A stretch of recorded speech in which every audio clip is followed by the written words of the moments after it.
Hey everybody, it's Mr. Worden here, and I'm going to take you guys through a motion problem solving tutorial. This is aimed at people just starting out in physics, doing some motion problems. This is going to be algebra-based, no trigonometry or calculus. I hope you guys find this helpful. So getting started, we're going to talk about a method called plug and chug. Great way to solve stuff, real easy strategy. We're going to talk about how to read a typical physics word problem, whether that's vertical or horizontal, but we are going to keep it down to one dimension so far for this tutorial. We're going to look at a couple math mistakes I tend to see a lot. We're going to run through our equations real quick and review what the variables mean, how to associate them correctly with the units of measurement and labels.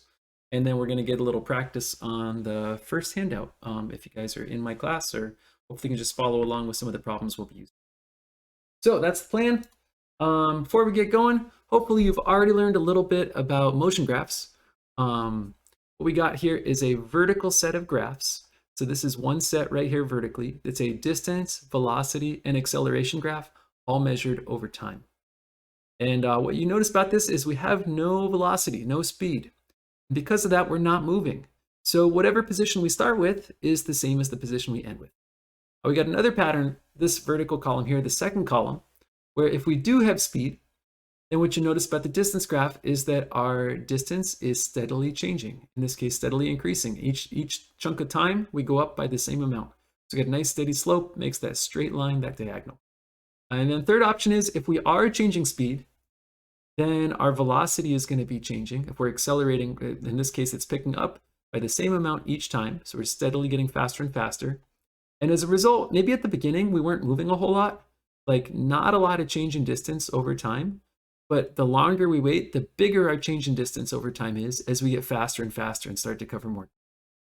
So one thing I want to go over real quick is what are our equations? And I've got two of them right here. These are the two most useful physics equations out there for motion. You can pretty much brute force any algebra-based problem this way. There are a bunch of fancy variations on equations that can sometimes make your life simpler. Your textbook may have a bunch of those, but I think just keeping it simple is my advice. Anyway, we got D for distance or displacement, V for velocity or speed, T for time, A for acceleration. You're also probably noticing we have I's and F's. The I stands for initial, the F stands for final. It's like this would be where it started, and then later on, because it was moving or accelerating or both, it might have ended up in a different location. So this is the final position versus the initial position, or something like that, however you want to say it. Here, this could be initial velocity, and if we were speeding up, our initial velocity and our final velocity would no longer be the same, some different number. So how do these equations relate to those graphs? Well, that's a good question. Let's talk about that real quick. You get these two things out of the way here. All right. So I'm going to jot down my equation, which hopefully you get pretty comfortable with this. While you're writing it, I hope you notice I'm writing my T's really tall and my plus signs really small. That way I don't ever get those confused. Also making sure that my I's and F's are subscripts. Hopefully you guys noticed the V and the T are multiplied. Same thing, the 1/2, the A, and the T squared are all multiplied, and that square only applies to the T. So just to clear up some math, just in case you're wondering about that. Anyway, if I don't have this, and I don't have this, my starting position is going to be the exact same as my ending position. And that goes with that first graph I just showed you. On the other hand, if I have some velocity, if I have this part, then what I have is y equals mx plus b, the equation for our slope of a line. In that case, we're going to get some kind of a linear pattern. By the way, it doesn't always have to be uphill. It can be shallower or steeper. It depends on the velocity. You can have a negative velocity cause a negative slope, and that line would then come down. Third option is if I include A, if I have acceleration, if it's not 0, then what I'm going to get is a squared pattern. And that is going to drive some kind of a quadratic. I'm going to default to that one. But you guys know there's the right half and left half of that quadratic, or there's the right half and left half of that quadratic. So we could actually get about 4 different kinds of curves out of those 2 parabolas. So just heads up, this is a lot like y equals ax squared plus bx plus c. So hopefully you're seeing this and relating this to some of the math you've seen and how we get motion patterns and graphs from that equation. You could do the exact same thing for the velocity graphs. I'm going to jot down that equation. The speed we end up at depends on the speed we start and our acceleration over some amount of time. If I am not accelerating, then my starting and ending speed must be the same. Just a constant pattern. It's going to make a flat graph. But if I do have acceleration, now we've got a y equals mx plus b. That's when we're going to see that linear pattern there. So, and again, that's a velocity graph. So jumping back over, hopefully you're seeing, yep, there's definitely a relationship for the distance graph and the velocity graphs between these equations, how they're structured, which terms are active, and the shapes that can possibly come out of that. And you're also hopefully starting to think, well, okay, what I really kind of want to know is if I have a 0 in each spot or not.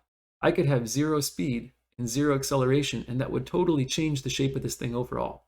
Or like if I had 0 acceleration only, but I did have speed, that's where I'm going to get this linear pattern. So we're going to be looking out for zeros because it's really nice. They cancel out the entire term. So like if I put a 0 in for a, it doesn't just make that 0. It's also going to multiply against a half, and anything times 0 is 0. And then it's going to multiply against t squared, and anything times 0 is 0. So this whole piece is going to go away. There's a 0 anywhere.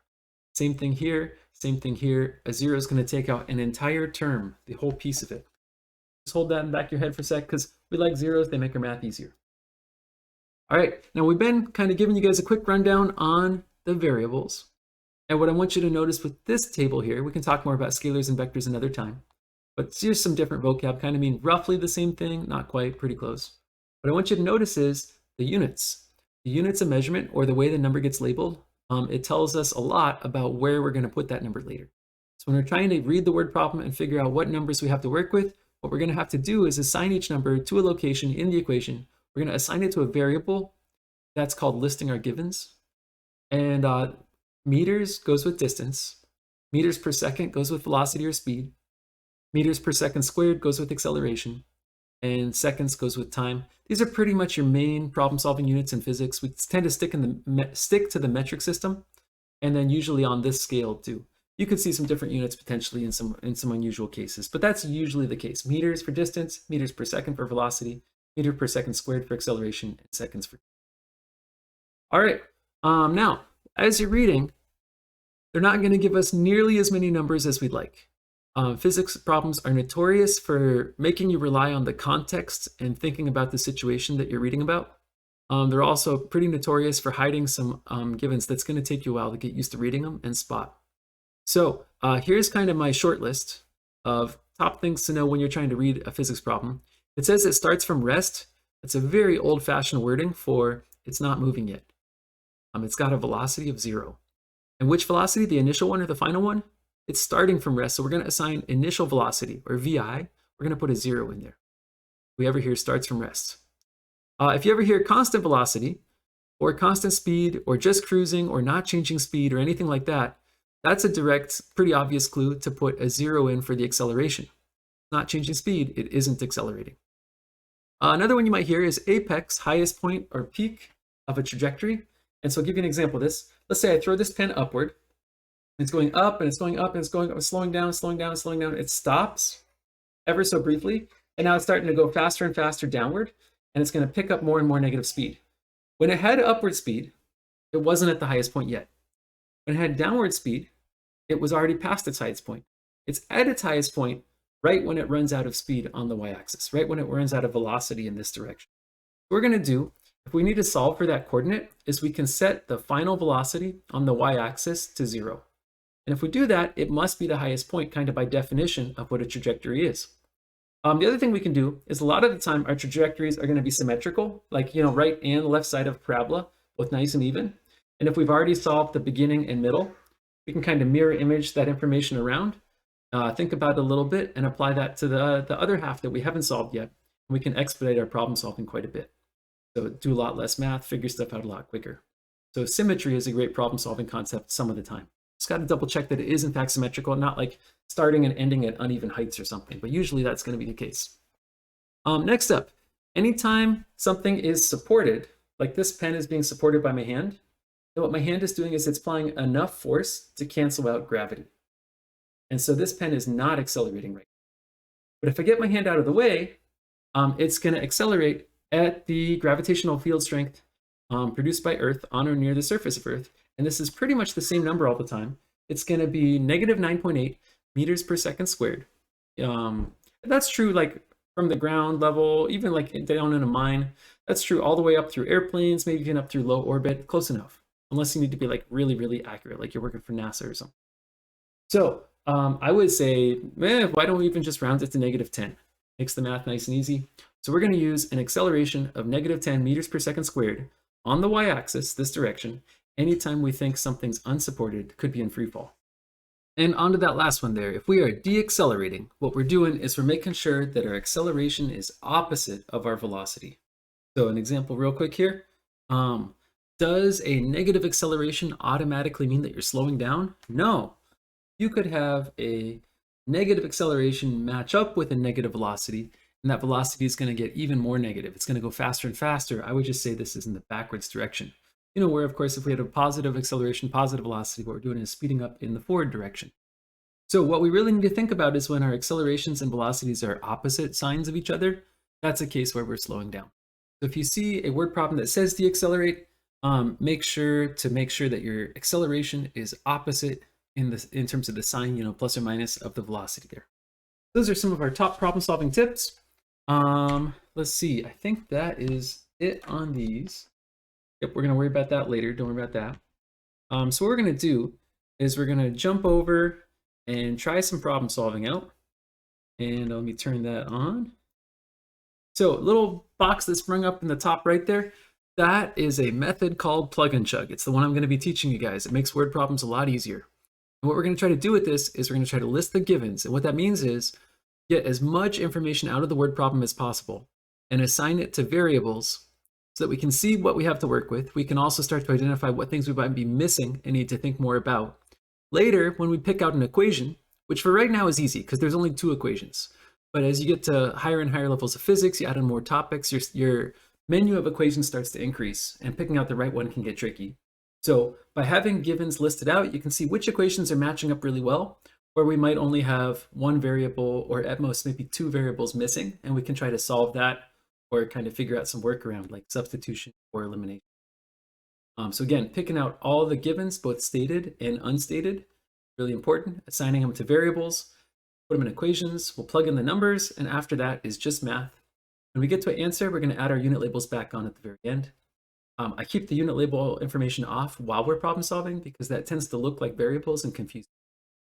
So let's try out number 1. This is from the handout that I think you guys have on Google Classroom if you're working with me as one of my students, or if not, just follow along. We've got a brand new hydro flask, no dents, all shiny. It's on a 12-meter ledge. Now, meter is about 3 feet, so this is about 3.5 stories up. Just get some context here. And it just barely tips over. Would you say that it is moving fast yet or not yet? I would say it's just barely tipping over. It's really not moving much, but I know as it starts to fall, that gravity is going to speed it up downward. Yeah, so let's see. Let's start to list some givens out. All right, so for starters, we're starting out at a height of 12 meters, and it's falling down. I think that it's going to end up on the floor at a height of 0 meters. So I'm using zeros as a reference, as an origin. In this case, I'm saying the floor is 0. This is 12 meters above it. The reason it's falling is because gravity is accelerating it, not because it started with any particular speed. What I might not know yet is how fast it's going to be going when it hits the ground, or how long it takes to fall through the air. So I also liked when I'm listing givens to put question marks in for the things that I think I'm probably solving for. If we go look at this question here, how long did it take to fall? That's a time question. And part B says, how fast was it going when it hit the ground? That's the VF, the final velocity. And it looks like I'm going to be making a quick set of motion graphs with this info too. So we got a pretty good list. Let's see, I'm going to make a wrong turn here just to show you guys how to think through a wrong turn. If I write down my velocity equation first, they're up at the top of the handout, by the way. So if I write that velocity equation down first, and I start to plug in, now that my givens are all listed out, don't know VF, there's VI, there's A, and I don't know T. I cannot solve this yet because I have 2 variables. And in an equation, you only want 1 variable when you're going to try to solve for something. Let's try that other equation there. Distance equation. Make your t's really tall and your pluses really short. That way you can tell the difference easily. Okay, plugging in. On the ground, having started out 12 meters up, not because it was moving, but because gravity was accelerating it faster and faster down. Okay, now we mentioned 0 times anything is still 0. This entire piece goes away. What I like to do is sometimes not even write those terms down, an entire chunk of the equation, when I've got a 0 in there. So now we can go to our next step, and I'm going to multiply half times -10 is -5, and there's still a t squared attached to that. Now what I'm going to do is add 5t squared to both sides. I'm trying to get my variable term onto the opposite side of the equal sign as my constant term. So getting 5t squared added to both sides. And I'm going to divide both sides by 5. And my last step, I don't want t squared equals blah, blah, blah. To solve this, I just want t. I want to know what t is. I'm going to square root both sides. And so I get t equals, and I'm thinking about this, I'm going to guess bigger than 1.5, because I know 15 times 15 is 225. Let's see. Open up a calculator app real quick. Here so you guys can see okay. So I'm going to do 2.4 square rooted. Yeah, about 1.6, not bad. Okay, 1.55. All right, we'll just put 1.5. We'll keep it simple. Okay, so it takes it 1.5 seconds to fall. Now what I can do is I can go put this information right up here, times 1.5. I get the final velocity, -10 times 1.5 is -15 meters per second. Oh, time is in seconds. Like I mentioned, we put our unit labels back on when we're ready to answer. So there we go. There are 2 answers, and we could keep going and get some motion graphs out of this too. We're going to skip that step for right now, though. All right, so just quick recap. How did we do that? We read the word problem. We noticed 12 meters. Meters is a distance. And that was where it was starting, so I put this in for di. And it's falling apparently down to the floor, so I put the height of the floor 0 in for df. And it sounded like it wasn't really moving at first. So I put in vi as 0, starting from rest, initial velocity. And then later acceleration is the thing picking it up because it was falling, because it was unsupported. So I put in gravity's value for acceleration. And I noticed that they're asking me for time and final velocity. So I put in question marks there and there to be able to solve for that. All right, let's move along to number 2. Here comes another one. So let's see. Student was biking to school at 10 meters per second. Meters per second is a velocity. It seems like they're starting with that speed. So VI is 10. And they got cut off by a car. Oh no. Just in front of them, they slam on the brakes, deaccelerating. Okay, deaccelerating means they're slowing down. They're slowing down. The acceleration needs to be opposite their velocity. So I'm putting a negative sign in front of that 5. Not just 5, but 5 meters per second squared opposite the direction the velocity was heading. And let's see. That is not a lot of info. You know what I'm going to say, though? I'm going to say that this bicycle started its braking from the origin. So if it doesn't give you a starting position, you can assume this object is starting from its own origin. This is the beginning of the word problem. We'll just call the starting point 0, and we'll see how far it gets past that. That's pretty common. I'm hearing that it's asking about their stopping distance, and it's asking about the time it takes them to stop. So I'm putting in question marks for those. And I'm thinking about this, and I don't yet know their final velocity, do I? Now, wait a second. They are trying to stop.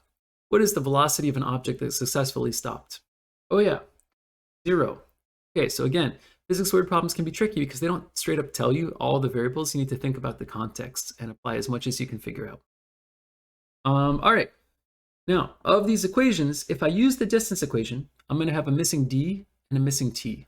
2 variables, I don't want to do that first. Instead, I'm going to solve the velocity equation first. I'm going to write that down, copy it off. Hopefully you guys have that written down. If not, real quick, just screenshot these 2 right here, right? And let's keep going. Okay, so we're stopping from a speed of 10 because we're slowing down for some amount of time. Let's add 5t to both sides. Divide both sides by 5. Cool, it takes them 2 seconds to stop, assuming they didn't hit the car and just come to an abrupt stop. Let's see how far it takes them to stop.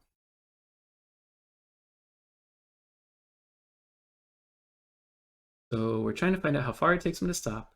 They started from their own origin, moving really fast for 2 seconds, but they were slowing down the whole time. Again, for 2 seconds, that one's squared. Okay, the 0 doesn't do anything.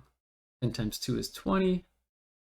Then we got half of -5 is minus 2.5, and 2 squared is 4. I feel like a mistake here. Let's keep going. Okay. Oh, no, I'm good. I'm good. Okay. We got 20 minus 10. Their stopping distance is 10. Ooh, you know what I forgot to do this time around? Again, we want to put the unit labels back on when we finish the word problem. So I'm going to put meters here. We'll put seconds there so that we have that real clear. So it takes them 10 meters to stop in 2 seconds. Now, the car was only 8 meters away. Oh, by the way, you might have been thinking 8 meters is where they end up. And you'd be right, but we don't necessarily want to put DF as 8. That was information about the car, not information about the bike. The bike is the object that we're tracking moving. Don't put an 8 in here. Instead, compare. It takes them 10 meters to stop, but the car's only 8 meters away. Do they collide? Yes, they collide. So there's some of the main ideas from there. Now, last thing we want to do is we want to make sure that our physics word problems, it's math that's supposed to be about reality, a way to figure out how reality works. We want to make sure that they are realistic. So this question's asking, can you bike at 15 meters per second? And at the top of the handout, it said, for every meter per second, it's about 2.5 miles per hour, which is the way some of us kind of think about speeds more commonly. So if I take 15 of those, multiply it by 2.5, what am I going to get? About 47, something like that. Let's see, 15 times 0.5, 37, my bad. 37.5 miles per hour. Is that a reasonable speed for a cyclist? I used to be a cyclist. If I was at 30 miles an hour, I was sprinting. And if I was maybe 23, 24 miles an hour, that was like racing speed over a really long course. So 37.5 is super fast. Or maybe they're going down a steep hill, in which case that's not so crazy. That's really fast for a bike, though. Don't usually see bikes going that fast. That's a little bit too much. All right, let's do one more. Then we'll do one more. Then we'll call it a night. Okay. So there's this really cool water fountain. I bet that's one of those laminar flow fountains. Those are really hard to build. Really cool, though. It's shooting a glob of water straight up at an initial velocity. Ooh, I know that. VI, that's initial velocity. VI, 6 meters per second. And dang it, that is the only info they gave us. So let's have this thing start at the origin. We'll do that. We'll call the starting point 0. I know this glob of water is upward and it must be airborne now. So it's on some kind of a trajectory so that I know it's falling. So I'm going to put in gravity as the thing that's trying to pull it back down for the acceleration. Ooh, I'm seeing what is the highest it get to. So DF is a question mark. And it's also asking when does it get to its apex? So time is a question mark. Ooh, but I just heard the word apex. Okay, so this water is going to go up. It's going to get to the highest point. It's going to come back down. It's not actually moving sideways, by the way. I'm graphing this as distance. Oops, you guys can't see that. Sorry. Distance over time. So this thing is going straight up and coming straight back down. It's not like arcing necessarily. It could be, but we're not in this problem. I'm just saying it's halfway through its trajectory when it's at the top. And at the top, how fast is it still traveling upwards? And wait a second. If it was still traveling upwards, it wouldn't be at the top yet. And if we've already got a negative downward speed, then we must be already past the top. So at the top, this is a key piece of info. The final velocity is 0. If I solve it that way, I'm solving for the apex. And it looks like I have enough info now to do a velocity equation. I'm going to copy the equation down. I've already got my givens. My next step is to plug and chug, which is just plug them in and do the math. So we had a speed of 6, but we're going to end up with a speed of 0 because gravity is pulling it down for some amount of time. I'm going to add 10t to both sides. That way my variable's on one side, my constant's on the other. I'm going to divide both sides by 10. That way my variable's isolated. And I get 0.6 seconds. Let's fill this in over here. My time here was 0. My time here is 0.6. And let's assume this is symmetrical. goes up to some height, comes back down to its original starting height. At that point, what's the time here? Well, if it takes the same amount of time to go up as down because of symmetry, this must be at time is 1.2. I just doubled my time to the apex to get the total time. So symmetry is a great problem-solving concept. It helps you speed things up a lot. Also, I'm going to just make this actual trajectory now, not a graph. Starting speed, my velocity was 6. Here, my velocity is 0. What is my velocity here? Again, it's symmetrical. It's going to be 6 again, but it's going to be 6 downward. I'm going to write that as a -6 meters per second for the vector. We just got a bunch of info for free by using the concept of symmetry. This is the same on the right and left sides. That's a great problem-solving strategy for stuff like this. Now, it also asks, how high does it go? Let's try out our distance equation now. And so we're trying to find out how high it goes. It was on the ground. It was moving upwards for 0.6 seconds at a pretty good speed. But gravity's pulling it down, again, for this 0.6 seconds, although that's squared now. Okay, so 0 goes away, doesn't do anything. 6 times 0.6 is 3.6. And then we got -5 times 0.36 after I squared the 0.6, and also half times -10. And then I've got, what is that simplified? 3.6 minus 1.8, which is just 1.8 meters up. Cool, that's the highest it ever gets. All right, so hopefully you guys saw some examples. We're doing a strategy called plug and chug. It's pretty awesome. We're listing out our givens. You guys notice I'm always making this list over here.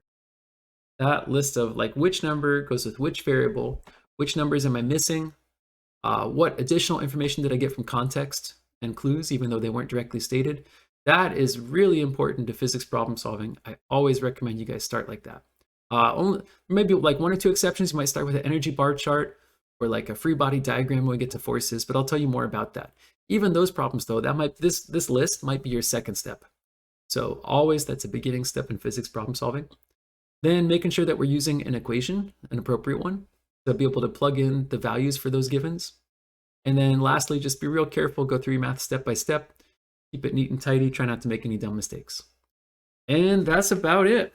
So let's just real quick recap. Let's see here, jump back. Recap was, we did this thing called plug and chug. We read through some motion problems. We kind of looked for some real common stuff to read that gives you more information than just the numbers that are given. We looked at a couple common math mistakes. And this is probably the slide we want to end on. What are some of those weird things that you're going to hear in a physics word problem that mean something very specific and give you additional info? So I'm going to close out the video with this, and I hope that was helpful. See you guys soon. I'm going to be making a 2D problem solving guide as well. And hopefully that gets everybody that's been out or missed stuff or just wants a review what you guys need to be successful. All right, bye.